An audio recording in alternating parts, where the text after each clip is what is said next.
My name is Adam Dabrowski. I'm a PhD student currently at the University, or Temple University, Japan campus in Tokyo. And I'm currently researching what applications augmented reality might have in vocabulary learning. What I want you to do first is to think about a salient memory that you have. So it's likely that this memory is linked to a place, and people in that place, and things in that place, and words that were spoken in that place. As I began to learn Japanese as a second language, I began to notice that the words that I was learning and the grammar that I was learning were indexed to physical locations. And so that's really what's driving my interest in augmented reality. So I'm going to present a pilot study that I conducted, which is leading towards my PhD dissertation, tablet-based augmented reality in the study of concrete nouns. So first off, this might be a bit redundant for everyone here, but for anyone on the internet, what is AR, or augmented reality?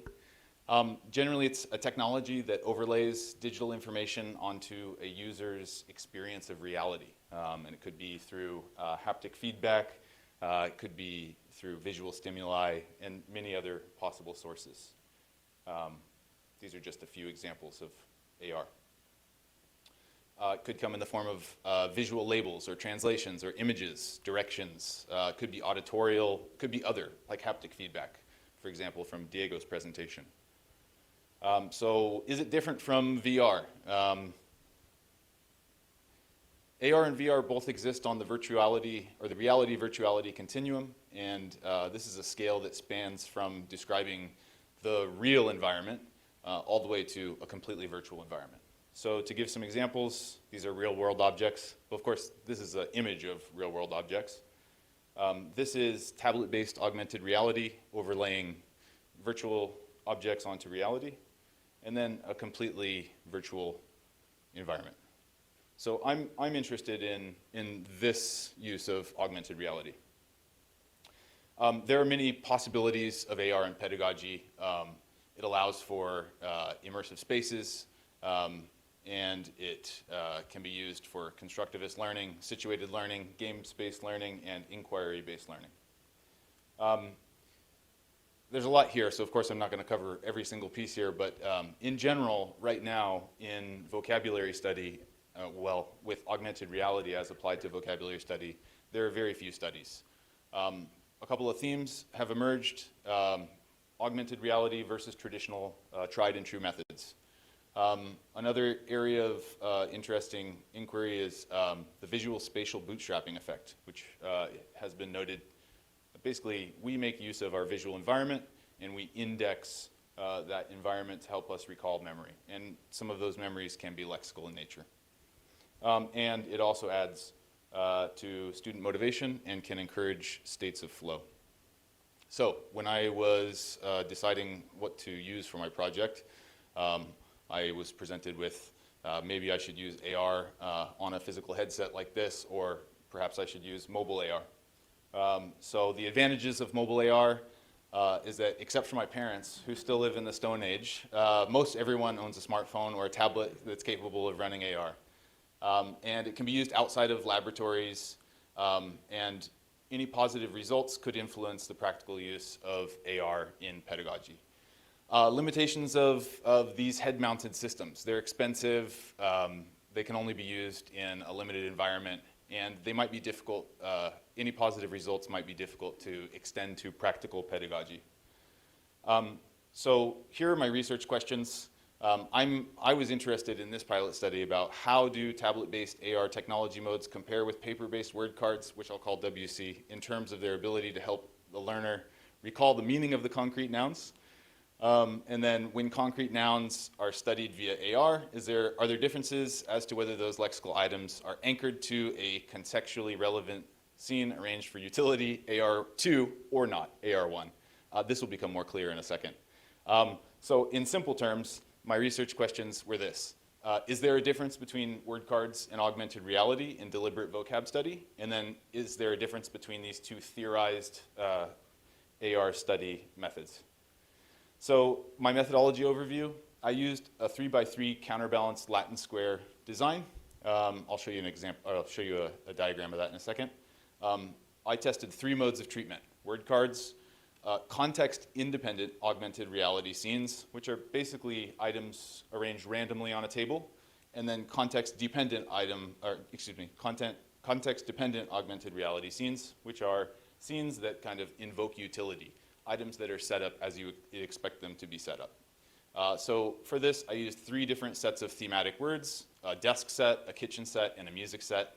The sets were all constrained thematically, and 5-letter non-words were generated with a non-word database to test these words. The participants, there were 39 of them. They're all adult learners, about half and half female and male. Most were PhD students. Some were professors or language teachers, undergraduate psychology majors.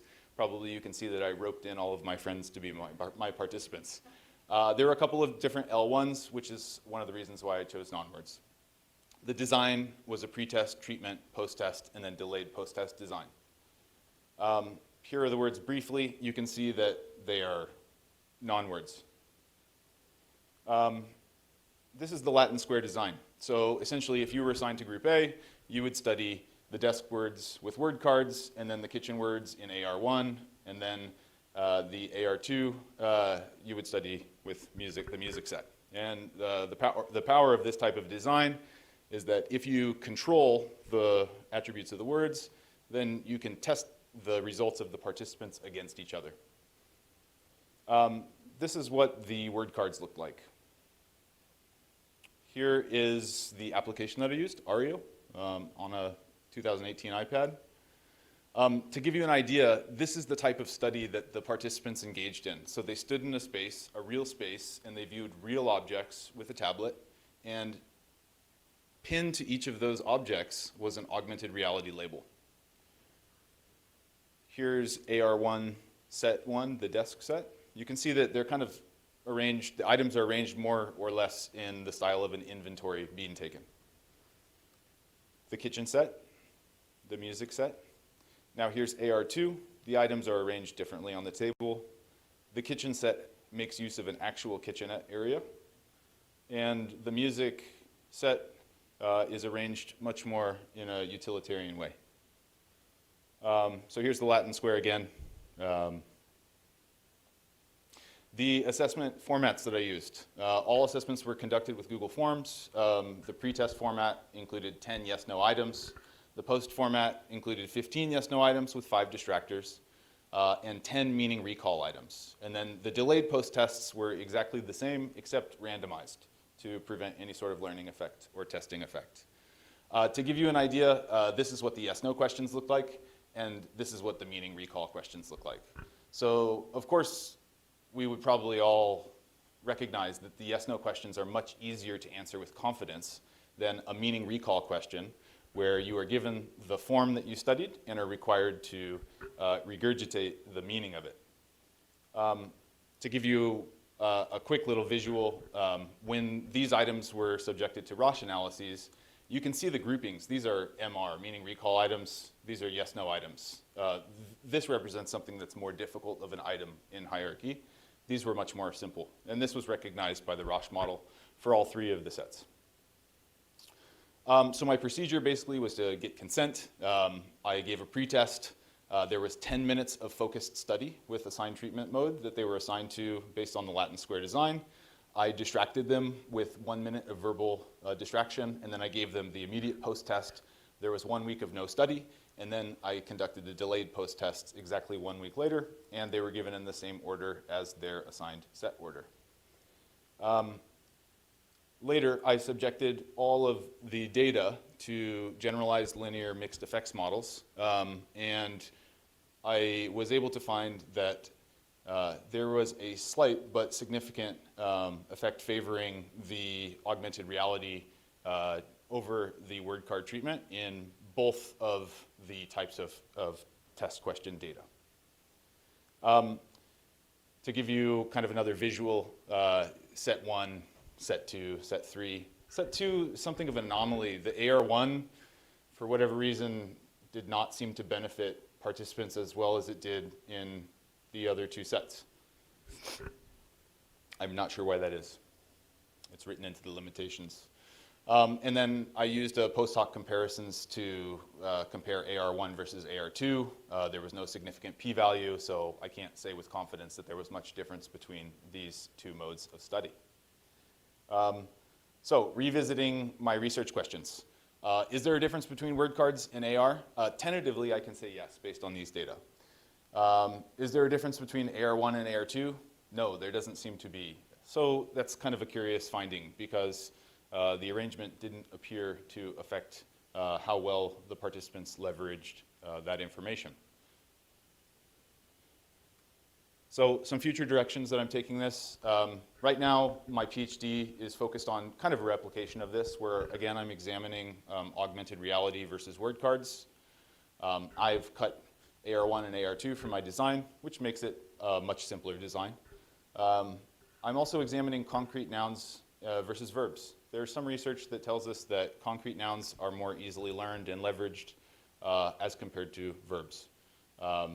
So one of my questions is, do differences exist in these retentions, or the retention of this variation of these parts of speech? And then do any patterns hold for both AR and for word card treatments? And if not, that will be quite interesting to find. And then finally, I'm examining flow state markers. Again, does augmented reality help participants enter into a state of flow or a state of engagement faster or more readily than word cards do? And I think that this type of method might be applicable to grammar and larger chunks of lexical information. And I'm curious about using augmented reality in embodied cognition research in the future as well. So if it's possible, I would like to collaborate with any and all of you. My email address is here. This is a QR code to my email address. So thank you very much for listening to my presentation, and I'm looking forward to meeting all of you.